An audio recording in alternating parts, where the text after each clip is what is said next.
meal ticket, and they are nothing but lackeys, but yes men. They're goons. And what is this match all about right here? Who sits at the head of the table? What does it matter when neither of you have been doing any of the cooking for 2 years? That line was awesome, bro. Bro, that line had me in my fucking couch. I was like, ah! Smoking on that Rhodes pack tonight. Smoking on that Rhodes pack tonight. Smoking on that Rhodes pack. Ah. Hey. We finishing the story, baby. Smoking on that. Finish the story pack. You know what I'm saying?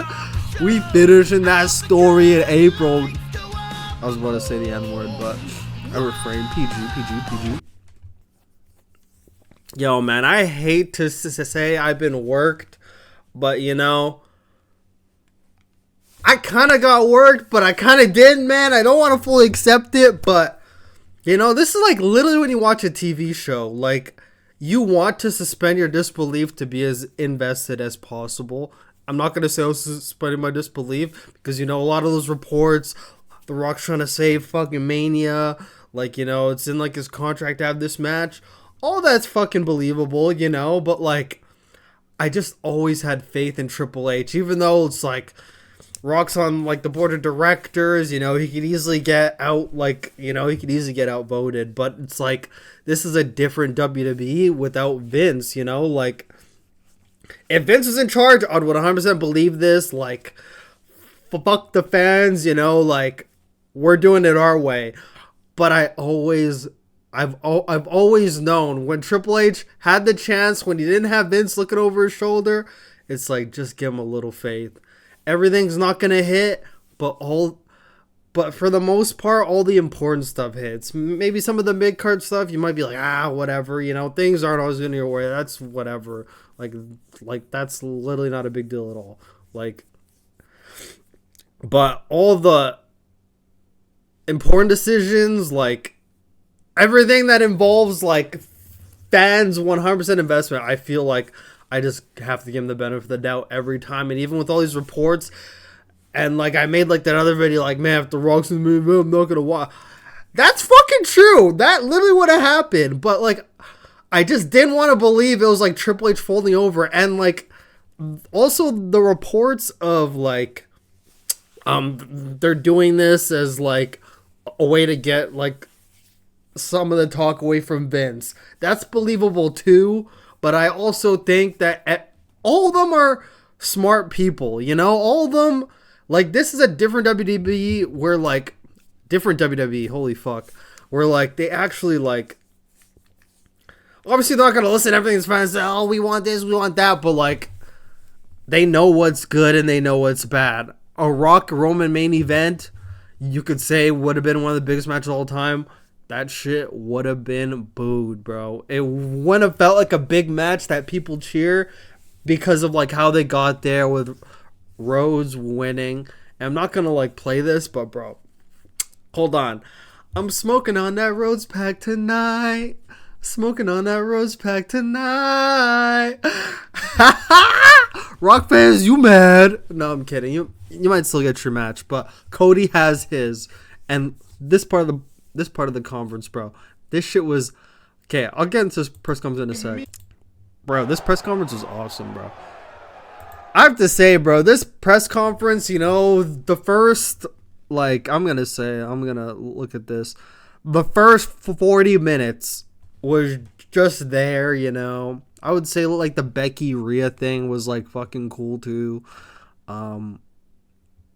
Bianca just came out there, advertised her show, and just fucking left, you know, like 2 minutes. I thought like Jade Cargill was gonna come out, maybe do like a face-to-face with her, but they might be saving that one for TV. But the Becky and Rhea thing was cool just because both of them were so over. They loved Rhea so much that it made it over. But if it was like the Bianca thing where like they liked her, but it wasn't like that crazy shit, you know, I would have been like, whatever. So that was cool. Then when Seth Rollins came out and then Roman interrupted him, I was like, oh shit, we're gonna get like a back-to-back. Everyone's gonna be on the stage. And then like The Rock came out, bro. The last from 40 minutes on, you watch from 40 minutes all the way to the end, bro. Like the last half an hour of that press conference was fucking inject that shit into my veins. Like, this is the stuff that like makes you like so happy to be a fan, bro. Like, this was like some cool mix of reality and like kayfabe storytelling, you know? Like, this is like the shit that you would like show your friends, you know? Like, this is shit where it's like right after it happens, you're going on Twitter, you're like going on everything, you're seeing all the different reactions. Like, this shit that gets you hyped. This shit got me hyped. How long has it been since we've been hyped for like a Mania? Obviously, we're hyped for Mania every year, but like, bro, with Triple H at the helm, bro, steering that fucking ship, bro, steering that motherfucker, bro. He's like doing like that, you know, on like his Harley, you know, used to do that shit, bro. Like, there's like deep shit that makes us like really like care. It's not just like, oh, Mania's coming around, you know, whatever match. Like, now there's like story, like what's gonna happen, and like they gave you some, but they didn't give you all. Like, the press conference ended without an announcement, and like 20 minutes after, Triple H tweets it's official. I was like, I'm gonna pull that up, bro. I literally put that as my iPad background, bro. No bullshit. I literally put that as my iPhone background.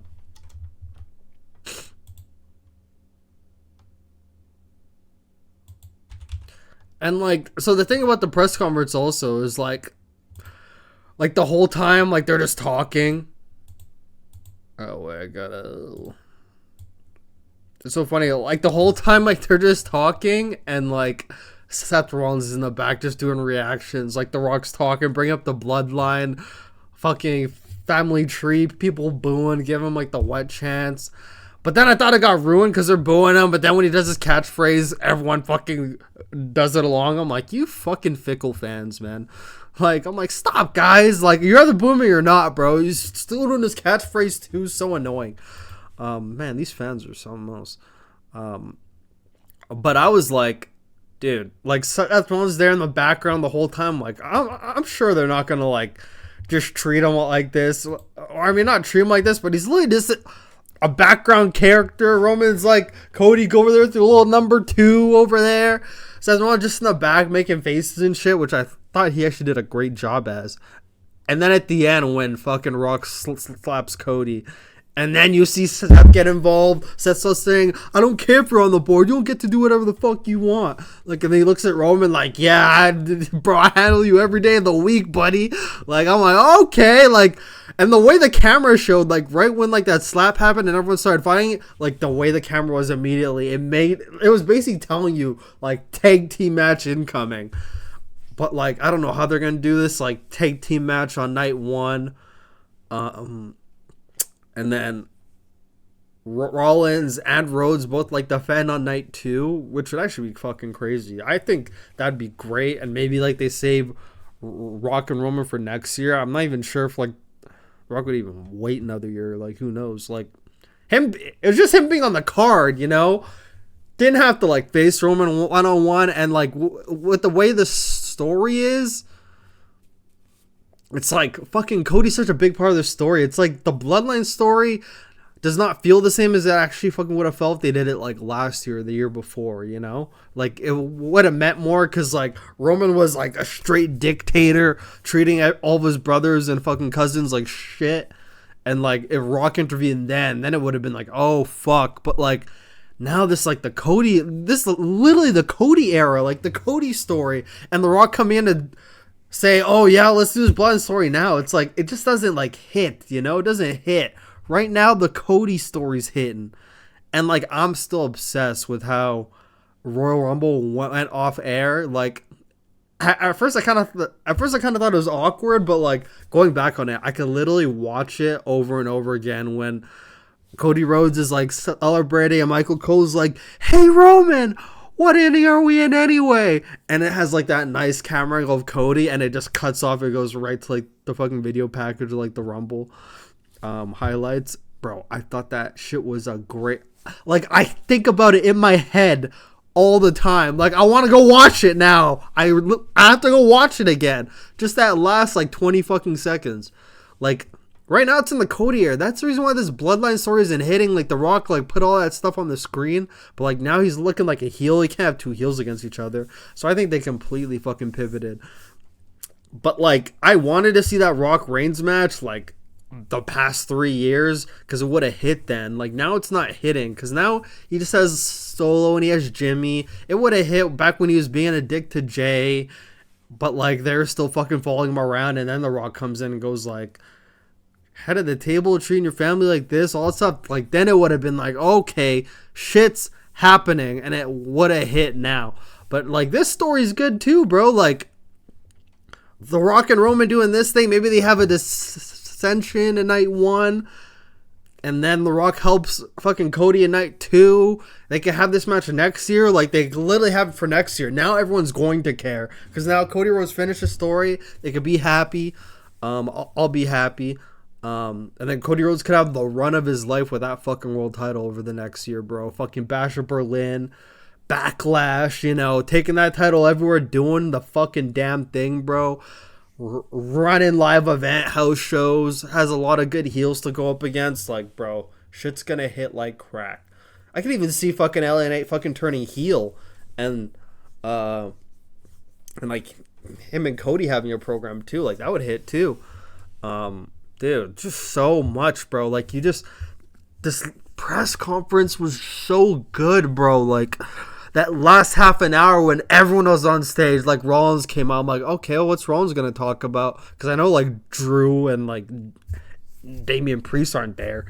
And then Roman comes out. Then I'm like, okay, if Roman comes out, Rock's going to come out. If Rock comes out, and, like, the way they were talking about it, the way they, like Roman's like, who am I going to choose? And then he just picks Rock so easily, and then they handshake on him. Like, okay, now Cody's gonna come out, because, like, they made that match a bit too easily. Like, they didn't even, like, go like, they just made it happen. I'm like, okay, this is like that shit you do, and then the babyface comes out, and he comes out. This is bullshit. And then he's like, no, buddy, I choose you. And now it has everyone like, what the fuck's gonna happen? It may not even be a tag match, bro. There's so many different ways they could do this, bro. Like. And then you got Drew McIntyre in the back being a fiend on Twitter, bro. Like, Drew is awesome, bro. Drew is fucking awesome. Like, you literally have him right here. Like, I pray this would happen. I prayed for this to happen, bro. Awesome. And then you have, like, this thing from Cody. Like, I made my decision. Shut up, bitch. Bro. You have all these things, bro. Like, the main event scene is popping, man. It's fucking popping. It's fucking popping. The main event scene, the top fucking female matches are popping. The mid card's popping. The tag, everything's popping, bro. This might be one of the best roads to Mania we've had in a while, because everything's. There's been, like, some good stuff in the past. Like, don't get me wrong. I'm not discrediting everything from the past. But, like, bro, Triple H is bringing a whole new feel. Like, this whole, like, new era that we're in. Triple H even came out at the beginning saying it's a new era. Like, we're feeling something fucking different now, bro. I'm so excited, like, how this is going to play out. Because, like, he made the poster now. This looks pretty official. They didn't make the Rock and Roman poster. There were some posters for it. But Triple H didn't tweet this shit for the Rock. I don't think he did. I really don't think he did. There's no way he tweeted that shit. No, he didn't tweet that shit. But he tweeted this shit. Like, this is fucking official, which means something else happened with The Rock, bro. And now it has people tuning in. Like, what's going to happen now, you know? Cody Rhodes is on SmackDown this week. He's going to be talking about this shit. Bro, so much is happening. And then, like, the end of the press conference, after the press conference is over, you have Big E, CM Punk, all giving their thoughts. Talking, like, saying things that we're thinking as fans, which was cool, and then all of a sudden you go back to with Jackie Redmond, Triple H, and, like, I'm looking at Triple H at first, like, and then I see Rock and Roman walk up, then I rewind it, I'm like, they're in the back the whole time down there talking, it looks fucking cool down there, like, and then, like, they walk up and The Rock says all that shit, and everyone was wondering what The Rock said. Well, now, like, WWE actually has, like, the thing on Twitter. He basically just said, I'll slap his fucking teeth out of his mouth. That's all he said. But, bro, all this stuff, he's like, oh, you watch all this shit, you're like, it mixes realism with, like, the story. It has people invested. Because, like, that's been the hardest thing being, like, a wrestling fan over the years is, like, when shit isn't, like... When things aren't, like, as real as possible, you know, it's hard to... Or I mean, like, don't feel as real as possible. It's hard to, like, suspend your disbelief. But, like, bro, we could suspend our disbelief for this shit. I can tell you that. Like, very easy to get invested in this. Like, now it feels like we're hooked. We're hooked. Like, they had us for, like, a week. We want Cody, all that shit. Bro. Is it no ma? I can't even say enough good stuff about this. And, like, also... I see Roman Reigns in, like, the ring, like, with everybody. And he looks like this big macho man. And then you see him, like, walking behind The Rock. And he just looks like The Rock's little brother, bro. Looks like a mini tribal chief in the background. You know, like, The Rock's talking to Triple H, like, yeah, I'll fucking slap his teeth out his fucking throat. And then he walks away. You can even see he looks, like, much taller than Roman. And then Roman looks like the little baby, like, yeah. And then walks with them, you know. Like, he looked like the little bro. That shit was fucking hilarious. But what a press conference. Like, that last half an hour was so great. Like, makes me think they got to do this shit every year now. Like, and I knew this shit was straight up for the angle, but, like, bro, I could talk about this forever. I'm rambling. I could literally talk about this shit forever. This shit bang. Let me know what you thought. And, like, I thought it was hilarious after it was, like, over, after, like, that whole debacle on the stage, like, the pole part was, like, so fucking awesome. And then, like, you see and then it goes back to, like, the table, all of them are talking about it, and then you see CM Punk, like, The Rock and Roman are still on stage, and CM Punk's like, I'll punch that guy Dwayne in the face if I were Cody. And you see The Rock looking over like, what the fuck? Like, so much small, like, shit, bro. And, like, fucking Cody didn't come off as a bitch. You know, like, everybody was just, like, so much realism and, like, a believability mixed with just... Chef's a Kisa.